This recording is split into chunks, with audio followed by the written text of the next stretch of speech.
Located right outside the gates of the original star, also known as the Primordial star, there are two World Master level humans from Earth who were on a mission. They're injured after being attacked by the Northern Territory Alliance troops, led by Venerable Fanuo, a two-headed guy from the Purple Smelting race. You can see him having a great time intimidating the two weak humans in front of him. While enduring the enemy's pressure, the two Earthlings are totally convinced that Master Luo Feng will take revenge for this. But the aliens just crank up the pressure, which instantly crushes all the bones in the bodies of these two poor humans. Hearing these two humans mention Luo Feng's name, the two-headed alien actually laughs out loud. I mean, how could an immortal king who has only been training for less than 100,000 years be a threat to him? Obviously, that's impossible in his eyes. Then, completely sadistically, he drags the bodies of the two humans over to squash them like mosquitoes. But just as the alien claps his hands together, the two humans suddenly vanish from his sight. Naturally, he panics, like, how did the ants right in front of him just disappear out of nowhere? Expectedly, the hero has arrived. Using the law of space, those two nearly dead humans are successfully saved thanks to the guy we've all been waiting for, Luo Feng. From here on out, you don't need to worry, guys. Because with the arrival of our hero this time, Luo Feng is going to completely wipe out the trash from the Northern Territory Alliance without leaving a single trace. Luo Feng then jumps onto an asteroid to challenge his enemies directly. Since they've already underestimated him, Luo Feng confidently provokes the enemies in front of him. Annoyed by Luo Feng's arrogance, these Universe Venerables attack him all at once. Quickly, Luo Feng brings out the Nine Tiger River, a domain-type true treasure, to slow down the enemy's movements. Paired with his cutting pearl sword, the hunt officially begins. In a flash, with just one strike, Luo Feng easily wipes out his enemies one by one.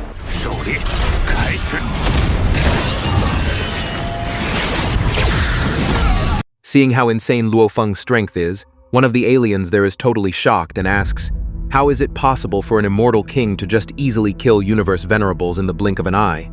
Well, of course he can. He's the MC, right?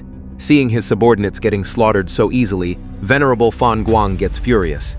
Taking things seriously, he sprouts 6 arms, gripping 6 swords at once, and unleashes a sword technique combined with the law of time called the Fanuo Shiji technique. But unfortunately, the two-headed alien's attack does absolutely nothing against Luo Feng. Relying purely on his Shiwu wings, Luo Feng deflects the opponent's attack with ease. He even counters incredibly fast.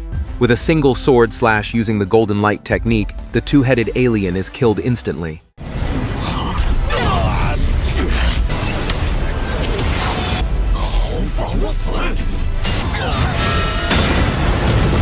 Seeing their leader, who was at the Universe Overlord level, getting obliterated in just one strike, the remaining enemies immediately scramble and run for their lives in all directions.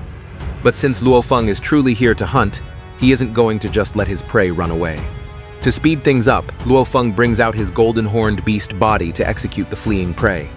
Quickly, one by one, these enemies scream hysterically in terror and are eventually slaughtered without a trace. The area instantly falls dead silent, but far beyond what the eye can see, Luo Feng senses that there are others who witnessed the previous massacre. However, seeing those two run away, Luo Feng just ignores them and chooses to loot the treasures dropped by his enemies instead. Luo Feng then checks back on the condition of the two Earthlings he saved and safely evacuates them. Then Babata explains the reason why these two Earthlings are here. It's all because of the space immigrants led by the 5 major organizations of humanity. Previously, these two guys had accepted a dangerous mission to evacuate the main troops returning from the original star. So, it's pretty much like when Luo Feng previously escaped from the original star and was picked up by a ship from the Virtual Universe Company.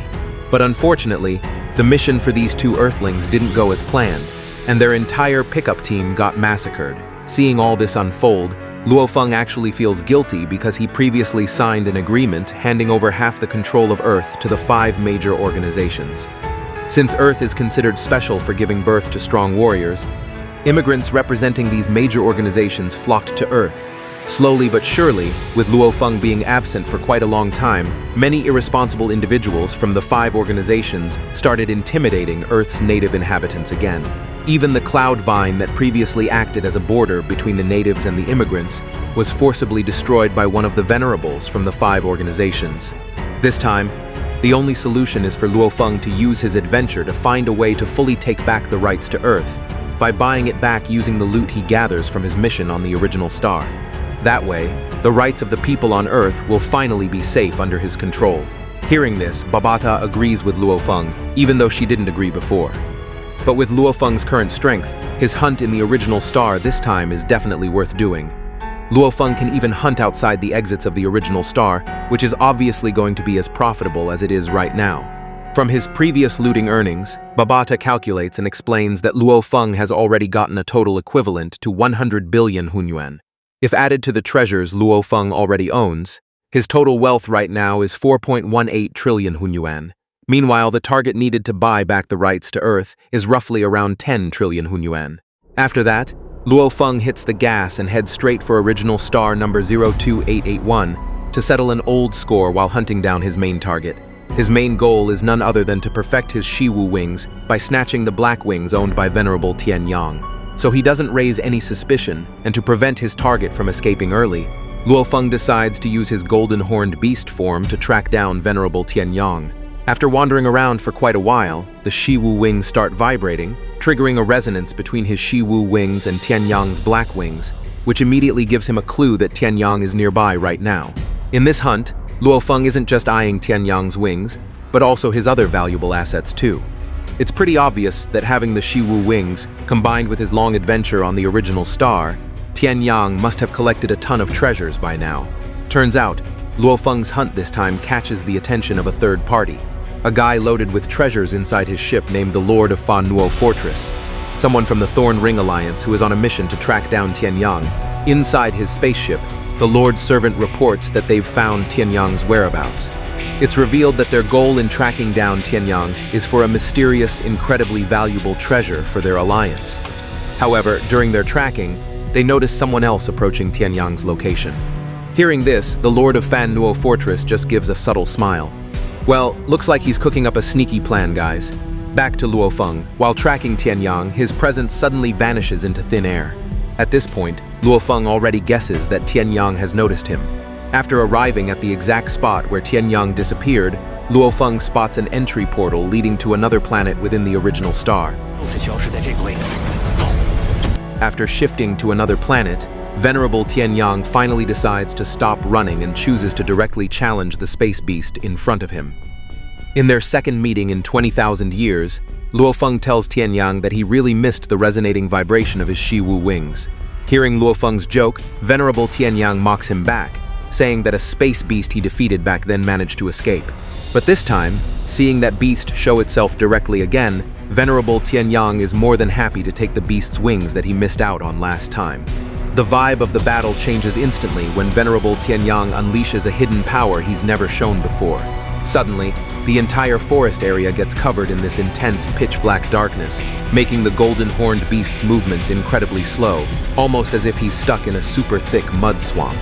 Since his opponent has a domain-type treasure, Luo Feng also brings out his own domain-type treasure, the Nine-Tiger River, which instantly floods the entire surrounding forest. After the powers of both domains clash, they simultaneously spread their Shiwu wings until the wings violently crash into each other, creating massive shockwaves around the area. This massive battle is even felt by other warriors nearby.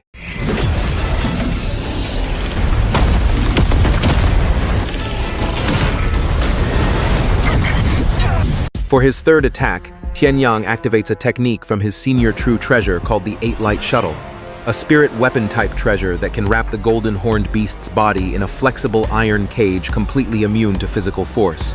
In this position, Luo Feng can't break out of the trap from Tienyang's treasure. But Luo Feng has another trick up his sleeve. He counters with the golden light technique powered up by the beast god armor. The result is absolutely devastating for Tienyang. Luo Feng's horn strike doesn't just knock Tienyang back, but it instantly wipes out 22% of his divine body in just a single hit.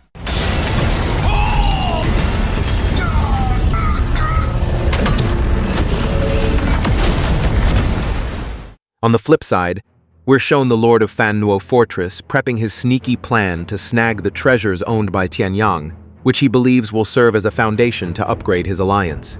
He's waiting for the perfect moment when the battle between Tienyang and Luo Feng is about to end and their power levels drop, so he can make his move. Back to the fight, after realizing that the space beast he's facing this time is way stronger than before, Venerable Tienyang knows he won't last long in a physical brawl. He immediately activates his black Shi-Wu wings to run away using high-speed maneuvers.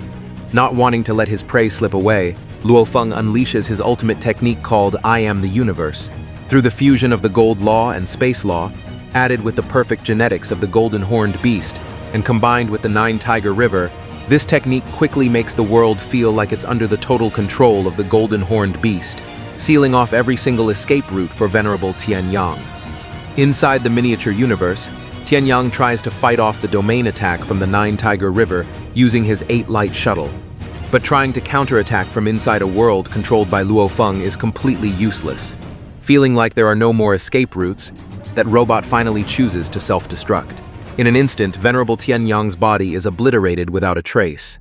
Looking at Tienyang's Shi-Wu treasure, the highly anticipated moment finally arrives when Luo Feng detaches his Shi-Wu wings to merge them with his new pair of wings.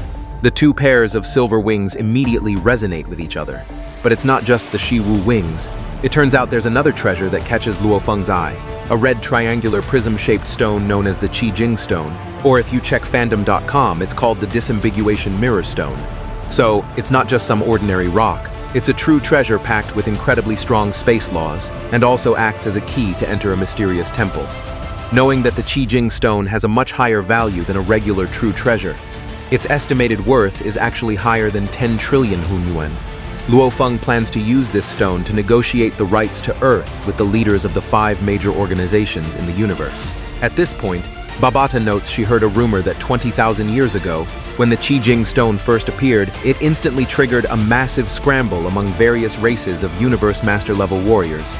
In that battle for the stone, the one who managed to snag it was the Blood Cloud Palace Master, a Tier 5 Universe Master warrior. But Babata is curious. How on earth did that stone fall into the hands of Venerable Tienyang, whose level is way weaker than the Blood Cloud Palace Master? Then the scene shifts to the location of the Blood Cloud Palace Master. He states that whoever possesses the Qi Jing Stone will undoubtedly trigger an unavoidable conflict. Now that the stone has fallen into Luo Feng's hands, the eyes of all the major races and factions will be locked onto him as a target. Well, I highly suspect this is the doing of his master, Zuo Shanke. That master really loves making things more troublesome for our MC guys. Back to Luo Feng. Once the merging process of the two Shi-Wu wings is complete, the wings grow much larger, and Luo Feng's appearance looks even more badass when wearing them.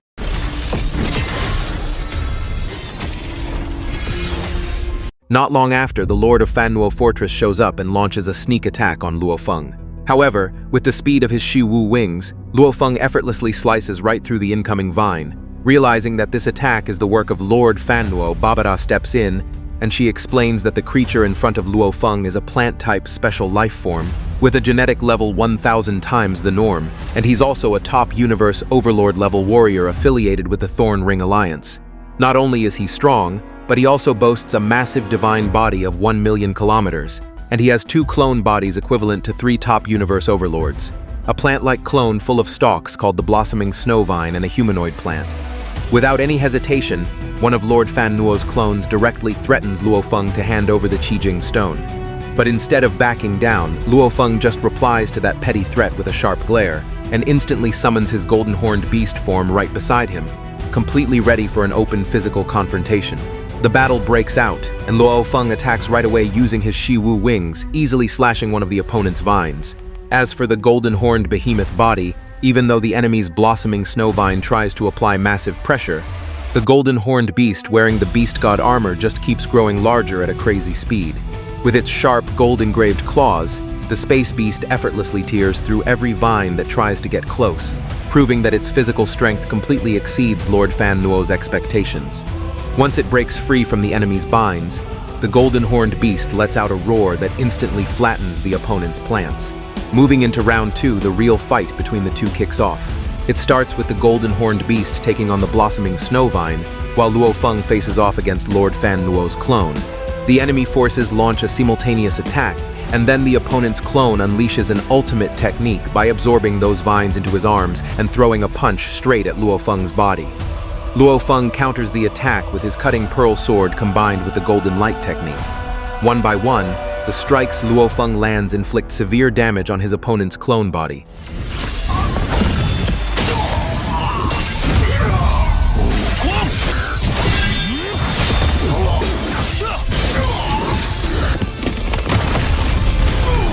It's not just the clone. Even Lord Fanuo suddenly gets a bad feeling when he realizes his blossoming snowvine body is taking serious damage from the rampaging golden-horned beast. He realizes that even if he keeps attacking Luo Feng's human body, the opponent's armor defense is just too impossible to break through in a short time. Not wanting to lose his life in a losing battle, Lord Fanuo finally decides to retreat along with the blossoming snowvine and make a run for it using his ship. However, his escape attempt is instantly foiled by Luo Feng, who uses his Shi-Wu wings to mess with space and time, creating dozens of afterimages that surround Lord Fanuo, forcing him to abandon his clone. With a slash from the cutting pearl sword, Lord Fanuo's clone body is sliced perfectly in two and devoured by the golden beast. As for Lord Fanuo's main body inside the ship, the golden horned beast doesn't just let him get away and shoots a golden laser right at the ship. Sadly though, Lord Fanuo still manages to escape. Knowing that Lord Fanuo was after the Qijing stone, Babata expresses her feeling that a lot of other parties are going to want to steal it too. But for Luo Feng, that's actually great news because it saves him the time of hunting for prey while letting him loot his enemy's assets.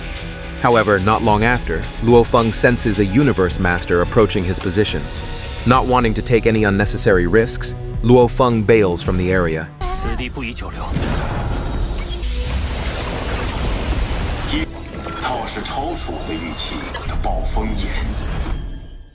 Meanwhile, back at the Northern Territory Alliance headquarters, the Star River Master is using his time reversal powers to resurrect the 39 Universe Venerables who died on the original star earlier.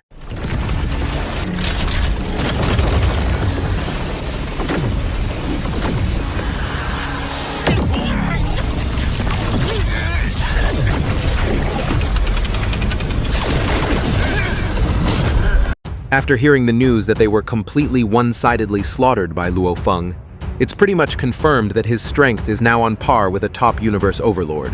Because of this, a lot of Northern Territory Alliance's members want to quickly take out Luo Feng and get their revenge. But the Star River Master thinks otherwise.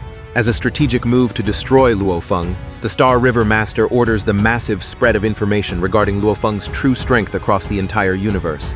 He wants to make sure that humanity's sworn enemy races, like the demon, bug, and automaton races, know that this guy, who is considered a walking treasure vault, is actually an incredibly dangerous predator. By spreading this info, he hopes other alliances will immediately send their top assassins to eliminate Luo Feng before he turns into an unstoppable threat. As for his own alliance, they'll hold back for now to minimize any further losses. In a treasure hall inside the virtual universe, Luo Feng decides to appraise the value of the Qijing stone, aka the Disambiguation Mirror Stone. After being appraised by the two AIs, the stone is valued at 20 true treasure points, which means it's way more expensive than his 9 Tiger River. The hidden motive behind Luo Feng doing this here is actually to bait the attention of the higher-ups from the 5 major organizations. Long story short, Luo Feng returns to his god country to focus on his training to break through to the Universe Venerable level. But the initial stage of his training is perfecting the law of space. Not long after, the highly anticipated moment finally arrives when Luo Feng successfully merges the 3 main components of space: teleportation, strangulation, and space sealing. With that perfect fusion, he has officially mastered the entire space law completely and profoundly.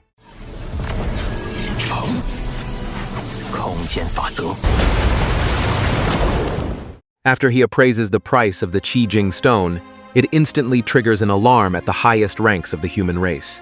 Info about the possession of this legendary stone goes straight to the desks of the higher-ups, since they manage that hall directly. Hearing about this, the leaders of the 5 major organizations appear in the meeting room one by one. In that meeting, the huge axe creator speaks up with his booming voice, asking Luo Feng to hand over the Qijing stone, as it's considered crucial for the human race to manage. But since Luo Feng is seen as a top-tier genius who will become the backbone of humanity in the future, their negotiation tactics obviously have to be carefully thought out. Because if they don't, they might just repeat the same mistake they made with the Flame Emperor, who ended up leaving the human race. From here on out, the 5 organizations hold their highest decision-making council for Luo Feng. Finally, the notification chime from his master's call rings, signaling that Luo Feng's plan has worked. Meanwhile, the Blood Cloud Palace Master mentions in a hidden message that the Qijing stone won't just attract enemies from other races. It could also act as a thorn that ruins internal relationships within the race itself.